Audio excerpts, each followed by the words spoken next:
everyone, and welcome to Building Our Village with Tender Care PPEC. We are here with Cadis, who is the founder of Champ1 Research Foundation. We are happy to have you on our podcast. So we're going to start with the first question. How did Champ1 Research Foundation begin? Hi, thank you so much for having me. It began 6 years ago when my oldest son, JJ, who's now 10, he was 4 at the time. And he originally, when he was about 1, had a cerebral palsy diagnosis. But then we decided around 4 to do further testing. And we got an autism ID panel, and we went on to get a whole exome. And we got the diagnosis that everything he really had was called Champ1 mutation. So, of course, the first thing we went on as parents was Google. And there was one study done, one researcher, and one support group on Facebook. The Facebook consisted of 35 other families. JJ was number 36. And we quickly realized about a month into it that if we didn't advocate ourselves, that the hope and future we had for our son would be a little bit dimmer, and that we had to take it upon our own hands and start a foundation. And that's when we filed all the paperwork and started the nonprofit. And that was 6 years ago. That's amazing. So when you found out and you found the other families, did you contact the other families when you started the foundation, or did you spearhead it all yourself? So we we were connected with the families when we got the diagnosis through the Facebook support group, and that's when we connected with them, but we spearheaded it ourselves. So it was just me and my husband and a couple family members. And eventually, as we grew over the time, we have other board members, a mom in California, a mom in Brazil. And we actually have expanded now where we have a European foundation. We have a dad that leads that. And we also have a UK foundation that's led by a family in UK. Wow. Pretty amazing to touch around the globe like that. Yes, it's pretty amazing. And it's wonderful to see the growth, like knowing that he was only number 36. And now there's 187 kids diagnosed worldwide. We've actually had 7 new families diagnosed over the last week. Wow. That's incredible. And so with your foundation, do you help, educate and guide families if they think they might have the diagnosis, or tell me some of the services or some of what you guys do with Champ1? With Champ1, when they get a diagnosis, they actually, the diagnosis company refers them to us. And for instance, GeneDx is one of the companies. So if a patient's newly diagnosed, they're given a letter from our foundation with all of our contact information, welcoming them to the community, their diagnosis, letting them know that we're out there and we're there to help and support them. And then they connect them to us. That's incredible. That for a family with a child newly diagnosed with special needs, having someone or getting that letter when you get the diagnosis, that can be a game changer, knowing that there's support for them and there's someone that's already went through this and knows the pain points that they're going through. And it's pretty amazing because as they get connected to a support group, but we try to make sure we FaceTime and connect with each family personally as they get diagnosed, because we know what it felt like to get that diagnosis. Yeah, you've lived through it and you've went through it, and now you can help touch other families. I love that. And one of the neat things too, our foundation partners with Probably Genetics, and this is really important because there's a lot of rare diseases out there that some kids have no diagnosis yet, or they're searching for it, or they have an autism diagnosis, or they have a cerebral palsy diagnosis. Like my son JJ had the cerebral palsy diagnosis, and what it is, sometimes it's an underlying rare disease. So if you're still searching, you can go on Probably Genetics if you're in the United States, and for free they'll have you fill out some information. If they think you qualify and your child does have some, some stuff that warrants it, they will test it for free and give you a whole exome for your child, and you'll get answers within 2-3 months. Wow, it's amazing. How long or what is the process for genetic testing? So if a family's not familiar with if a that. family's like, usually it's very grueling, and you have to try to get into a genetic specialist. And even locally here, it takes, like a year and a half to get into a wait list for even like All Children's St. Pete. It's very hard to even just get into the genetic specialist for them to evaluate your child first to even get genetic testing done. That's why it's really great for opportunities like Probably Genetics, where if you suspect something is going on and something underlying and you don't have answers yet, if you go online and you apply, they'll send you genetic testing right to your house for free. And then the genetic specialist, if it is coming back with something, the genetic specialist from their company will reach out, give you the diagnosis, and then refer you to a genetic specialist. And it kind of helps speed up that wait and that process, because the process of waiting is one of the hardest. Yeah, waiting for those answers, and the unknown is always the hardest. So once you're able to figure that out and get that diagnosis or understand the complications, then you can begin searching for more answers. Exactly. Wow. So I'm curious, is there a cure? There is currently not a cure for Champ1, but that's what our foundation is for. It's to help accelerate all the research for Champ1, just to even the framework of it, to further get treatments and hopefully a cure one day. Where we started off with one researcher when we founded our foundation, we now have over 15 research groups worldwide working on Champ1. Pretty cool stuff is that we also have a biobank with blood samples from our families that turn into cell lines, and they're readily available for any researcher that requests it through Coriell. We have a data registry now for our families that input their data, and it's through RareX. So we can collect that data info for researchers and for our family for support. We also have a lot of mice models, fish models. We're in the process of ASOs. We are funding, the foundation's funding CHOPS, the Children's Hospital of Philadelphia, because they're doing a gene therapy project in hopes of doing a gene therapy treatment for our community. And there's just a lot of hopeful things on the horizon for Champ1. I'll tell you, it's amazing to see where the foundation has gone. As I said earlier before we got on, that I've known you guys for some time, and I remember when you started it, and to see where it's went, to being able to touch people around the globe, to having all these researchers and these things placed for people. You guys have done an incredible job. Thank you. So you help everyone around the world that has Champ1, but where are your headquarters located? So our headquarters is here locally in Spring Hill. But we also now we partner with there's a Europe Foundation in Italy, and there's also a foundation for Champ1 in UK, and we all partner in alliance together and help. Okay. And the same thing, fundraising for treatments together. Now, do you guys speak, regularly? How do you guys communicate? We speak regularly. My husband actually is on a WhatsApp call with them right now.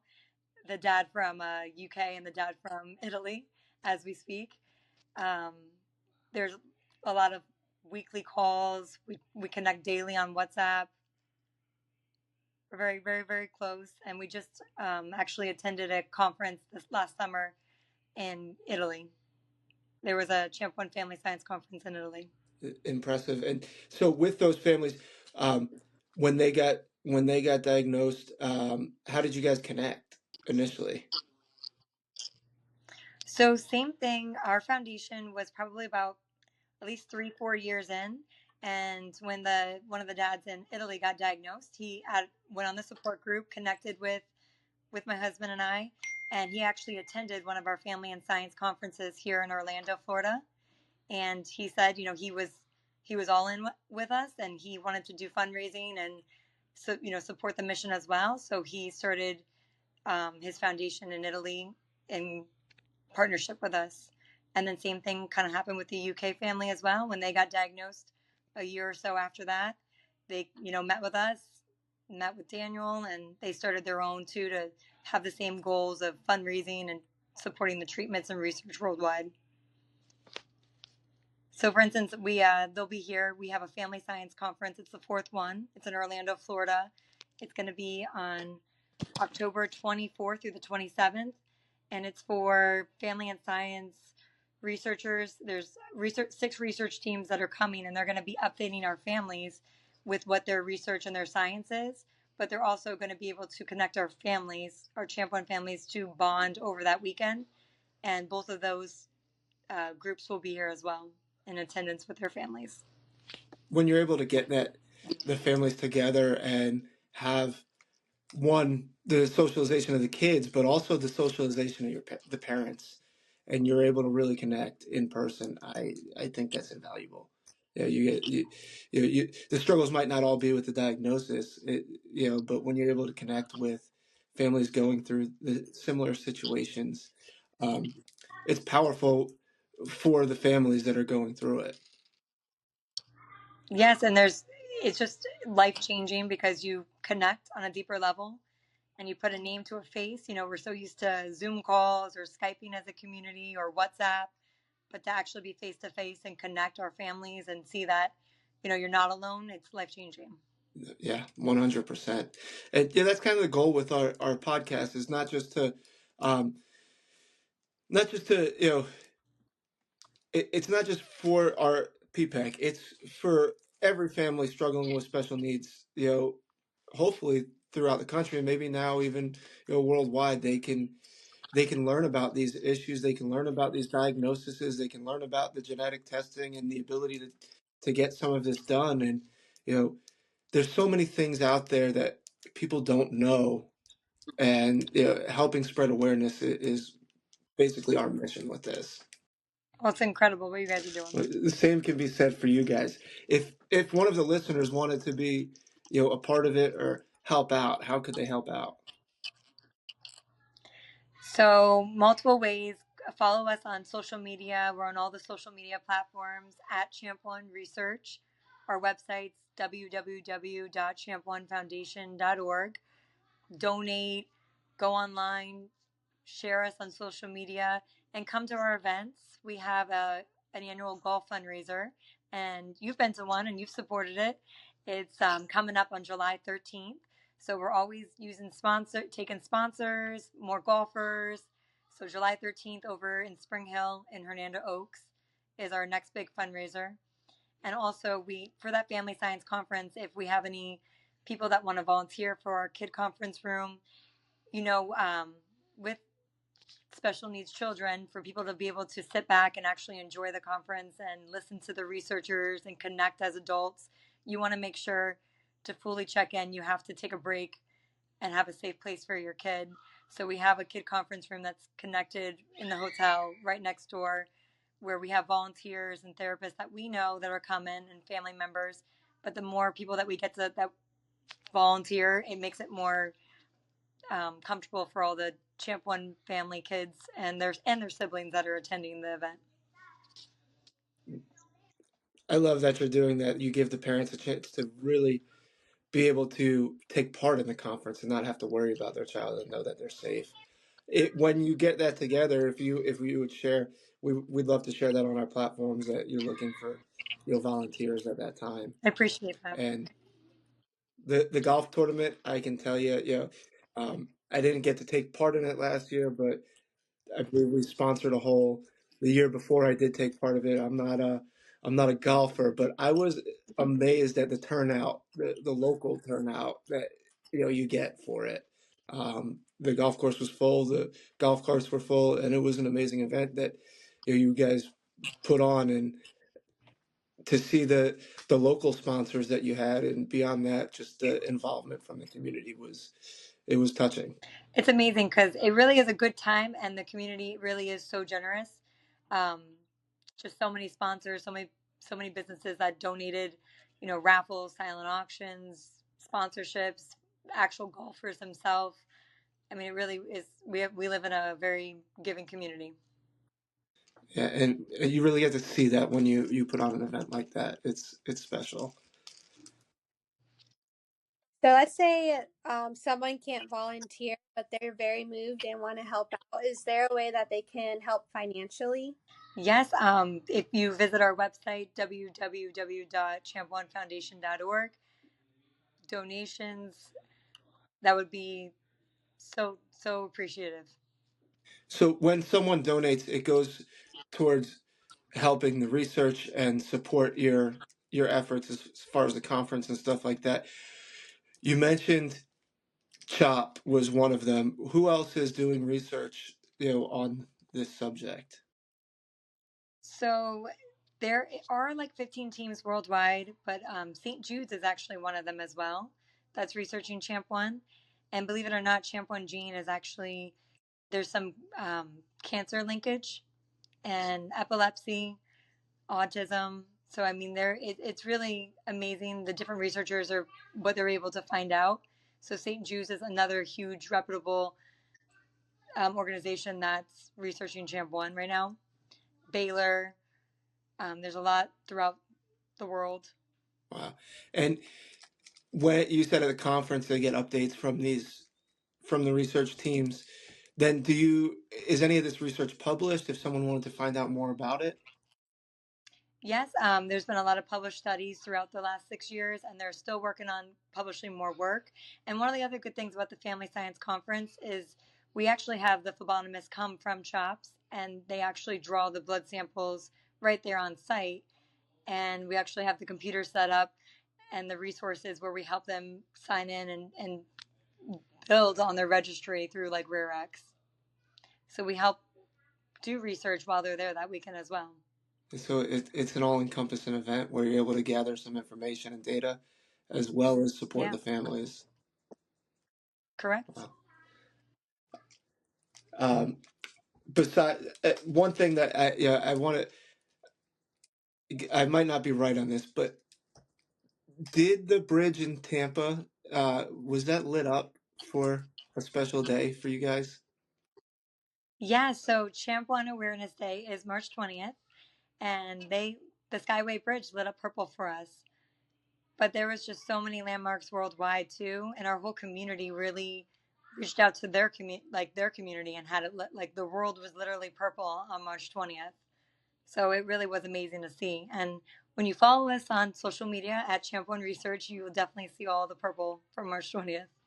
And today is Rare Chromosome Day, which is pretty incredible because Champ1 is a rare chromosome.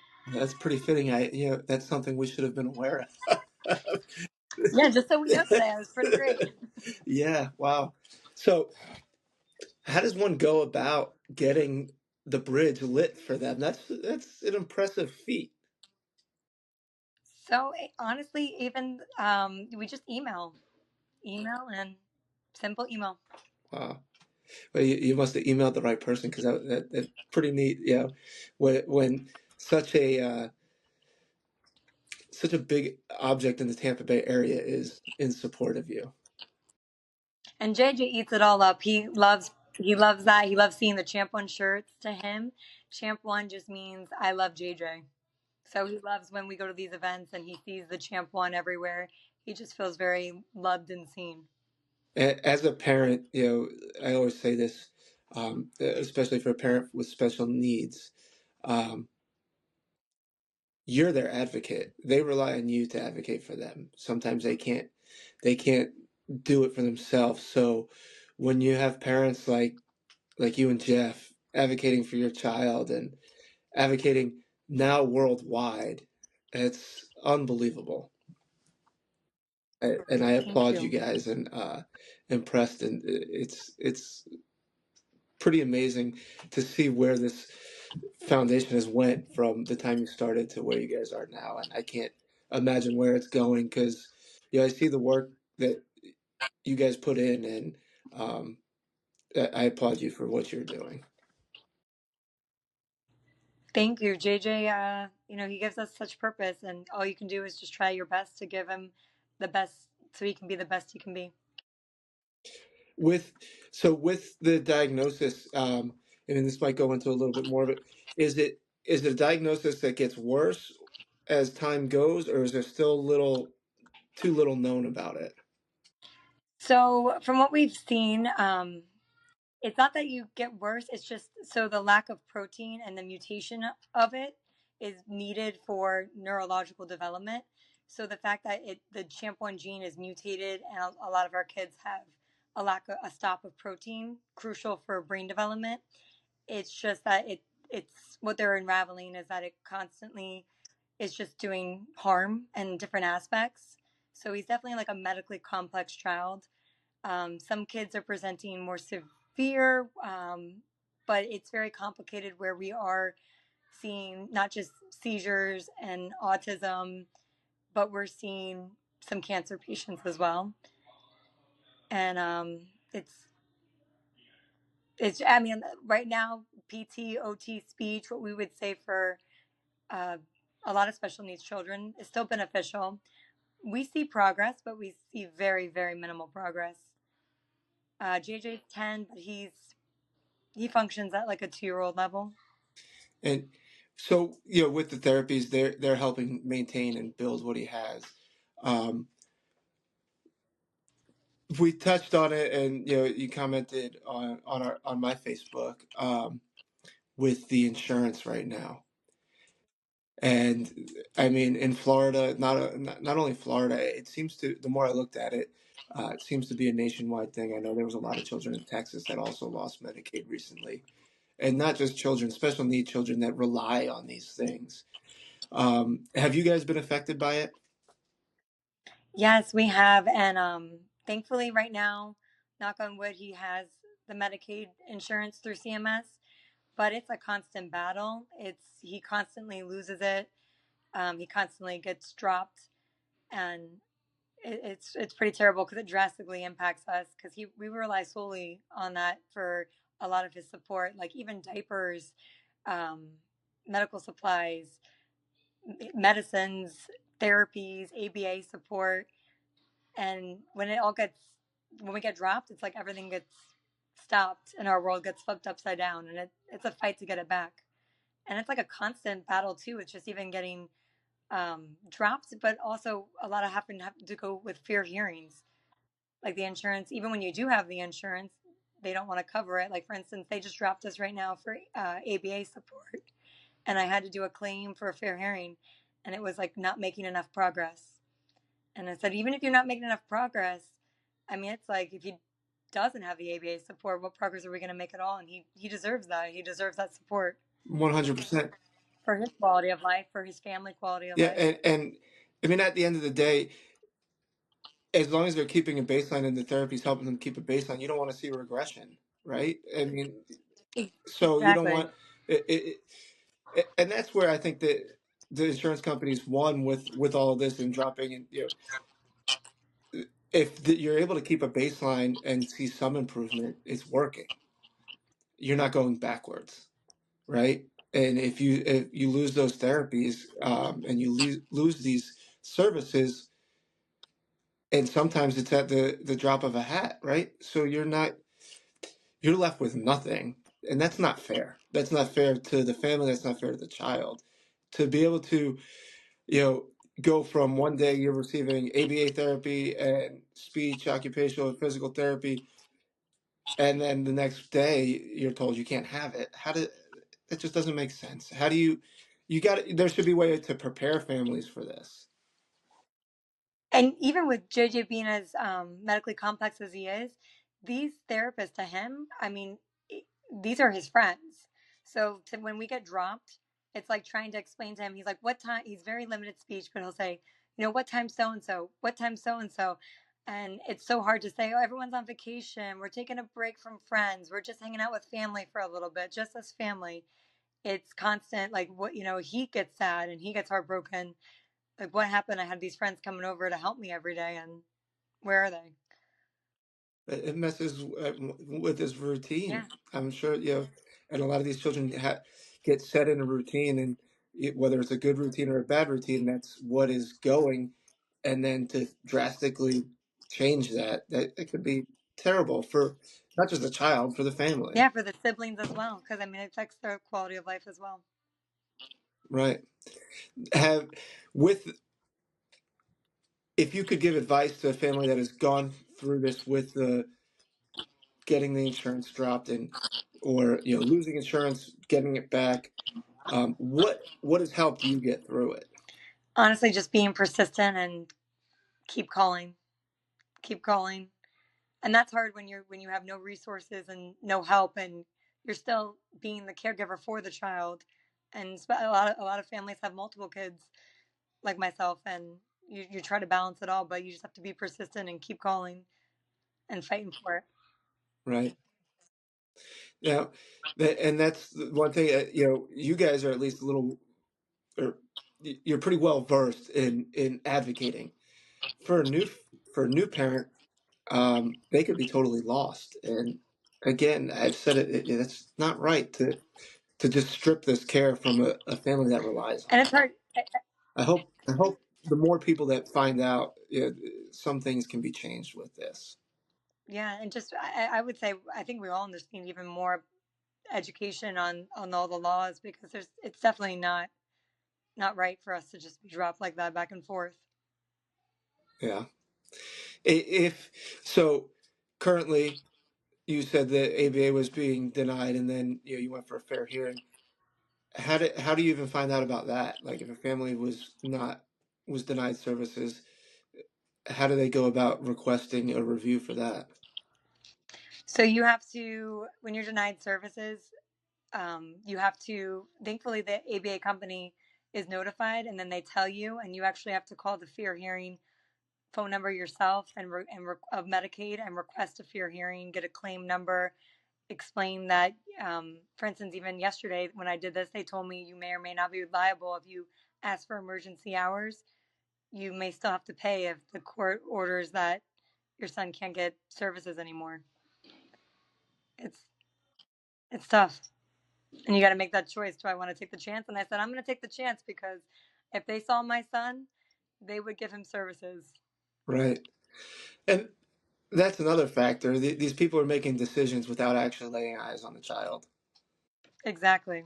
And I've been denied before for services where they labeled him as potty trained and verbal, and it was just somebody that didn't know my child, never met them, and they just put those boxes, check mark them, and Medicaid denied it because of those factors, when truly my son's neither of those, and he deserved those services, and I had to go. It's just a process. Yeah. One more hurdle you have to jump through that makes it harder for you, and you're already dealing with enough to then have to advocate and fight for something that is obviously needed to for quality of life. Yeah. Well, sorry I took us down that road, but that was one thing that I really, it's really been bothering me lately because we're seeing it more and more.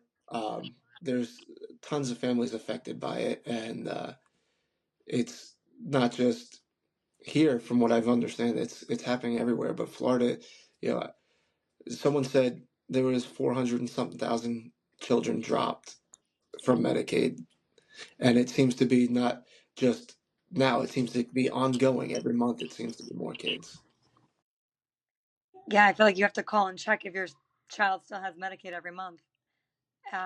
Jay was out with off of it for like 6 months, and I had to go through a fair hearing just to get him back Medicaid.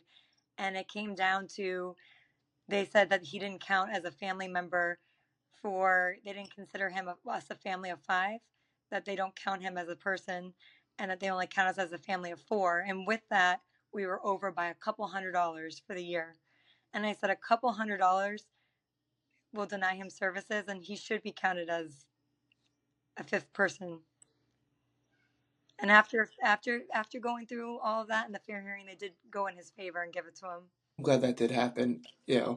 Um, but at the end of the day, when you've got to decide whether putting food on the table or insurance purposes for your kid, it makes a really tough decision.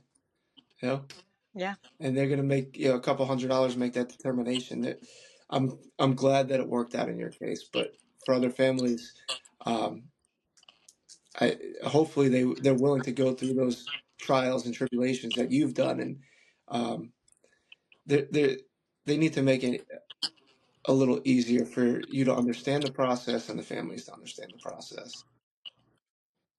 Exactly. So back to Champ 1.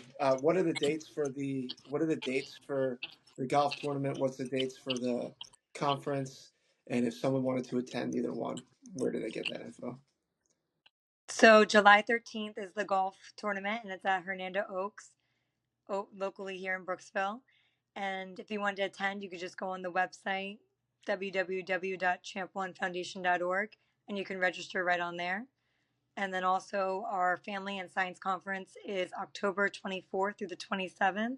That's at the Rosen Center Hotel in Orlando, Florida. And that's where our families are registered. And if you are interested in volunteering, just reaching out on our website and our social media to us. We could definitely need the volunteers for our Family Science Conference. And if someone volunteered, what would that look like?